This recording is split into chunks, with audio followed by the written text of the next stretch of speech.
সুবিধা নাই এজন্য খায় না, এরকম লোক আছে না নাই? একজন প্রাইমারি টিচার যদি বলে যে আমি ঘুষ খাই না, তো আপনারা ঘুষ দেয় কি আপনি খাওয়ার জন্য? কিন্তু একজন পুলিশের ওসি যদি বলে ঘুষ খাই না, কৃতিত্ব আছে না নাই? একজন ডিসি যদি বলে আমি ঘুষ খাই না, কৃতিত্ব আছে না নাই? নিঃসন্দেহে এটা আল্লাহর ওলি। এটা কি?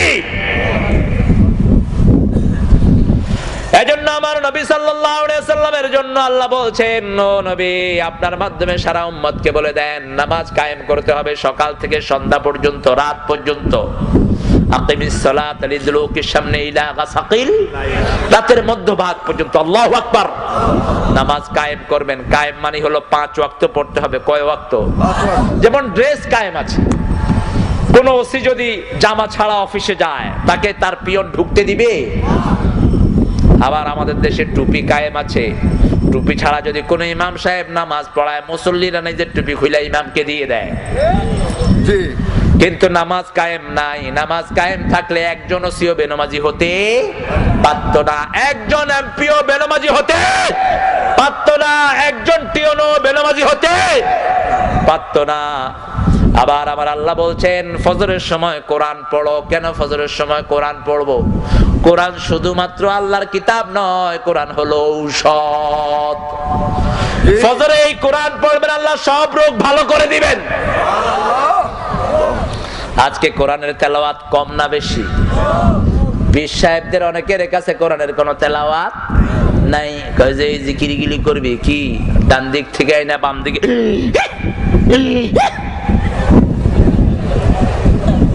আছে না নাই? আছে। আবার আপনাদের এই যশোরে একখানে দেখলাম জিকির হচ্ছে,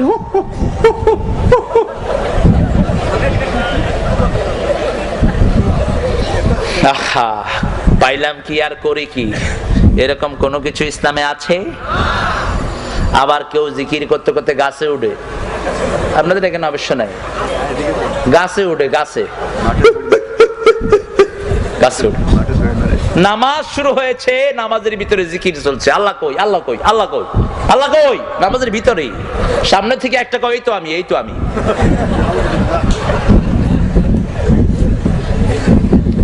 কত বড় ফাজলামি চলছে ইসলামকে নিয়ে, ঠিক কি বলেন? এজন্য সব ছেড়ে দিয়ে কার রাস্তায় আসতে হবে? আল্লাহর রাস্তায় আসতে হবে। ইয়াতলু আলাইহিম আয়াতিহি, সমস্ত নবীদের প্রথম কাজ ছিল কোরআন তেলাওয়াত করা, কিতাব তেলাওয়াত করা।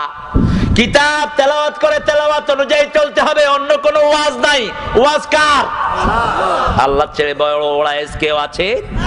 কেউ নাই। আল্লাহ বলছেন আমার নবীর সাথে যদি দুনিয়াতে থাকতে চাও, আখিরাতেও থাকতে চাও, কাফেরদের সাথে কঠিন হবা। কাফের আমার পাশের দেশে আছে না নাই? সারা বাংলাদেশে, সারা দুনিয়াতে কাফের বেশি না কম? বুশের বাচ্চা বুশ কি? জোরে বলেন। তারা চায় না আমরা মুসলমানরা ইসলাম নিয়ে বেঁচে থাকি। আমরাও চাই না তুমি আমাদেরকে করুণা করো। আমরা কাকে চাই? এরপরে আল্লাহ বলছেন নামাজের সেজদা দিবা, সেজদা রুকআন সুজদা, রুকু এবং সেজদায় আল্লাহর কাছে চাইবা। কিন্তু আমরা মাজার বানায়া বানায়া, মাজার গুলো আছে না নাই? আছে। মক্কা মদিনায় কি কোনো মাজার আছে? না। জোরে বলেন আছে? না। আছে। কার মাজার? মাজার শব্দটাই কিন্তু ইসলামে নাই, হাদিসেও নাই, কোরআনেও নাই। কবর আছে। কি আছে?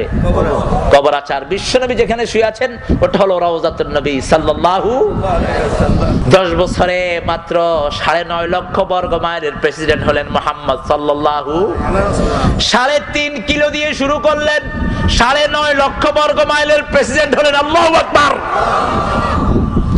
13 বছর মায়ের খাইলেন, আর 10 বছর মায়ের দিলেন। 10 বছর কি করলেন? মায়ের দিলেন। মায়ের খাওয়া সুন্নত, দেও। তবে রাষ্ট্র কায়েমের আগে মায়ের দেওয়ার সুন্নত নাই। মায়ের দেওয়ার সুন্নত নাই। রাষ্ট্র কায়েমের পরেও আপনি আগে আক্রমণ করতে পারবেন না। কিন্তু কেউ যদি আক্রমণ করতে আসে, উত্তম মেহমানদারি করিতে হইবে। কারণ মেহমান বাড়িতে আসলে কি আপনি ফেরত দেয়া যায়? কথা বলেন না কেন? আবু জেহেল মক্কা থেকে গেল মদিনায়। বিশ্বনবী সাল্লাল্লাহু আলাইহি সাল্লাম বললেন, আবু জেহেলা আমার ছোট্ট ইসলামের রাষ্ট্র নিয়ে উচ্চবাচ্য করো না, আমাকে মদিনায় থাকতে দাও না। ওপেন যুদ্ধ ঘোষণা করা হলো। আল্লাহর হাবিব বললেন, তোমরা কারা কারা আমার সাথে জান্নাতে যাবা, চলো। ওয়ালতাকুম মিনকুম উম্মাতুন ইয়াদউনা ইলাল খায়র ওয়া ইয়া'মুরুনা বিল মা'রুফি ওয়া ইয়ানহাউনা আনিল মুনকার ওয়া উলাইকা হুমুল মুফলিহুন। Among you there will be the people, তোমাদের মধ্যে থেকে কিছু মানুষ থাকবে, সৎ কাজের আদেশ করবে, অসৎ কাজ থেকে নিষেধ করবে, আর এই লোকগুলোই হলো সফল কাম। এরা সমাজে আছে না নাই? নিজেরা সৎ কাজ করে না, মানুষকেও করতে দেয় না, নিজেরা সৎ কাজ করে, মানুষকেও সৎ কাজের নির্দেশ দেয়। এরকম গ্রুপ আছে না নাই? এই সার সাথে আছে না নাই? আমরা তাদের সাথে থাকবো, রাজি আছেন তো? তাদের প্রথম সবক হলো কোরআন, দ্বিতীয় সবক হলো হাদিস, তৃতীয় সবক হলো আল্লাহর দ্বীনের সাহিত্য, চতুর্থ সবক হলো 5 ওয়াক্ত নামাজ জামাতে পড়তে আছে না নাই? মসজিদে বসে জোরে জিকির করার কোন প্রচলন বিশ্বনবী সাল্লাল্লাহু আলাইহি ওয়াসাল্লাম দেন নাই। সিরিয়াতে গেলেন সাহাবী রাদিয়াল্লাহু আনহু ইবনে মাসউদ। কি নাম বললাম? ইবনে মাসউদ। তিনি ছিলেন খুব শুকনা, পাগুলো এত শুকনা ছিল। একজন সাহাবী দেখে বলেন, ইবনে মাসউদ, আপনার পাগুলো তো ছাগলের পায়ের মতো। বিশ্বনবী সাল্লাল্লাহু আলাইহি ওয়াসাল্লাম শুনে বললেন, শুনো সাহাবী, আমার এই ইবনে মাসউদের শুকনা পা কিয়ামতের ময়দানে উহুদ পাহাড়ের চেয়ে বেশি ভারী হয়ে যাবে। ইবনে মাসউদ রাদিয়াল্লাহু আনহু দাঁড়ালে যদ্দুর লম্বা হতেন, ওমর ফারুক বসলে অদ্দুর হতেন, এত ছোট্ট ছিলেন। তিনি সিরিয়ার মসজিদে গেলেন বিশ্বনবীর ওয়াফাত মোবারকের 2 মাস পর। কয় মাস? আসরের নামাজ এক মসজিদে আদায় করলেন। আদায় করার পরেই তারা জোরে জোরে জিকির শুরু করেছে, সুবহানাল্লাহ, আলহামদুলিল্লাহ, লা ইলাহা ইল্লাল্লাহ, সুবহানাল্লাহ,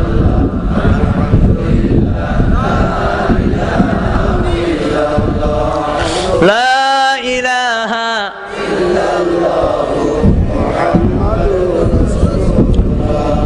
এই জিকিরগুলো ইসলামে আছে, এতে কোনো সন্দেহ নাই। এই জিকিরগুলো পড়লে সওয়াব আছে, তাতে কোনো সন্দেহ।